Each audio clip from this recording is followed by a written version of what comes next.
Good morning everyone, स्वागत है आप सभी का एमडी क्लासेस के यूट्यूब चैनल पे। आज है 4 मई और आज से हम लेके आ रहे हैं अपनी डेली करंट अफेयर्स की मोस्ट इम्पॉर्टेंट सीरीज, जिसमें हम डिस्कस करेंगे most important daily current affairs के बारे में। तो हमारा पहला टॉपिक है 3 May is celebrated as world press freedom day. 3 मई को विश्व प्रेस स्वतंत्रता दिवस के रूप में मनाया जाता है। इसके बारे में कुछ जान लेते हैं।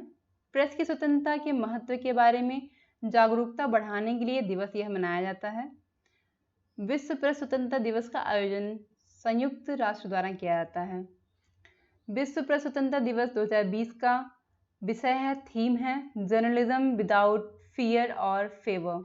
यह आपके लिए मोस्ट इम्पॉर्टेंट हो सकता है कि जर्नलिज्म विदाउट फियर और फेवर, इसका थीम आपको याद रखना है। रिपोर्टर्स विदाउट बॉर्डर्स द्वारा जारी वर्ल्ड प्रेस फ्रीडम इंडेक्स में भारत का 142वां स्थान है और नॉर्वे लगातार चौथी बार पहले स्थान पर बना हुआ है। कुछ फैक्ट देख लेते हैं यूएन के बारे में। UN general secretary Antonio Guterres हैं। नेक्स्ट पॉइंट हमारे पास, यूएन का हेडक्वार्टर आपके लिए पूछा जा सकता है कहाँ पे है, तो यूएन का हेडक्वार्टर है न्यूयॉर्क में। रिपोर्टर्स विदाउट बॉर्डर्स का हेडक्वार्टर कहाँ पे है, इसका आंसर होगा पेरिस में। तो हमारे इस तरह से ये हमारे 3 पॉइंट्स बन के आते हैं इंपॉर्टेंट कि रिपोर्टर्स विदाउट बॉर्डर्स का हेडक्वार्टर कहाँ है, यूएन का हेडक्वार्टर कहाँ है और यूएन के महासचिव कौन हैं। तो अपने मन में एक बार रिवाइज कीजिए कौन कौन है। और इसके साथ ही साथ जो आपको क्वेश्चन बन के आ सकता है कि कौन सा ऐसा देश है जो लगातार चौथे वर्ष पहले स्थान पर है, तो हमारा आंसर होगा नॉर्वे। और हमारे इंडिया का कौन सा स्थान है, हमारे इंडिया का स्थान है 142वां। और इसका थीम क्या है, जर्नलिज्म विदाउट फियर और फेवर। इस तरह बढ़ते हैं अपने नेक्स्ट टॉपिक की तरफ। नेक्स्ट टॉपिक है हमारा, भारत आईसीसी टेस्ट रैंकिंग में तीसरे स्थान पर है। अंतर्राष्ट्रीय क्रिकेट परिषद द्वारा घोषित नवीनतम रैंकिंग के अनुसार 2016 के बाद भारत पहली बार पहले स्थान से तीसरे स्थान पर आ गया है। तो पहले स्थान पर कौन है, ऑस्ट्रेलिया है पहले स्थान पे, दूसरे स्थान पर न्यूजीलैंड है और तीसरे स्थान पे हमारा इंडिया है। कुछ फैक्ट देखते हैं आईसीसी के बारे में। आईसीसी का मुख्यालय दुबई में है। आईसीसी के करंट टाइम के अध्यक्ष शशांक मनोहर हैं। तो ये हमारे 2 इंपॉर्टेंट पॉइंट्स हो गए कि हमारे इसका हेडक्वार्टर कहाँ है, दुबई में है। इसके चेयरमैन कौन है, शशांक मनोहर हैं। इस तरह हमारा नेक्स्ट टॉपिक है, जल शक्ति मंत्रालय ने लॉन्च किया आइडियाथन।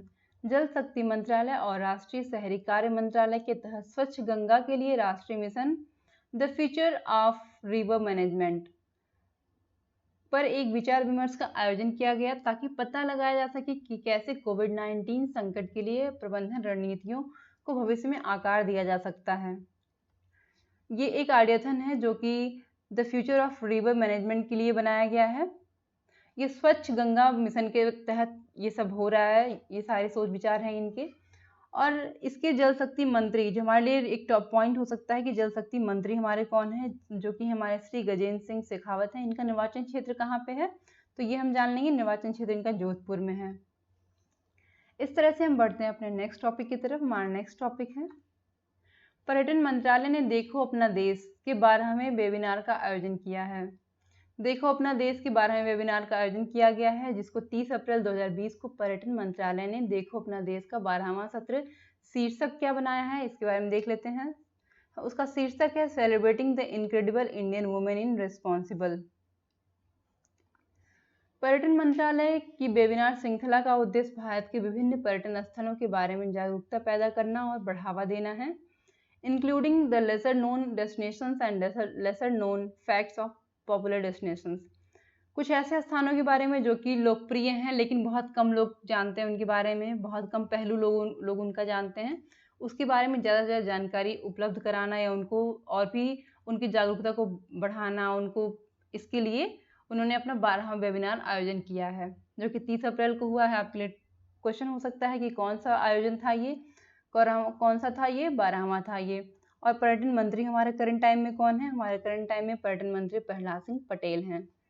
इनका निर्वाचन क्षेत्र मध्य प्रदेश में दमोह है।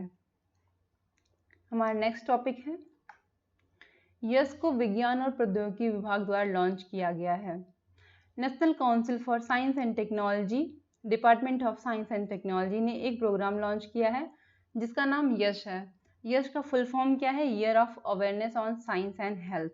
तो आपके लिए मोस्ट इम्पॉर्टेंट आपके लिए ये हो सकता है कि यश का फुल फॉर्म क्या है। इसका फुल फॉर्म जैसा कि मैंने अभी रिपीट किया कि year of awareness on science and health है, जो कि कोविड-19 पर ध्यान केंद्रित करने के साथ स्वास्थ्य और जोखिम संचार के द्वारा जागरूकता पर स्वास्थ्य पर जागरूकता का वर्ष एक कार्यक्रम यानी कि एक प्रोग्राम उन्होंने शुरू किया है। किसके द्वारा शुरू किया गया है? National council for science and technology communication department of science and technology के द्वारा ये प्रोग्राम स्टार्ट किया गया है। नेक्स्ट टॉपिक है हमारा, सशस्त्र बलों ने कई विशेष गतिविधियों द्वारा कोरोना वॉरियर्स को धन्यवाद दिया।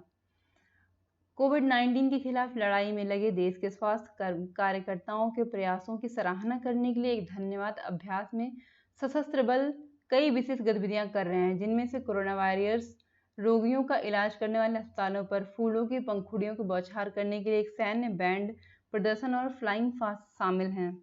बाद में शाम को नौसेना अपने युद्धपोतों को रोशन करेगी ताकि फ्रंटलाइन कार्यकर्ताओं के प्रति आभार व्यक्त किया जा सके। इसके तहत हो क्या रहा है एक्चुअली में, गतिविधियां कौन सी हो रही हैं?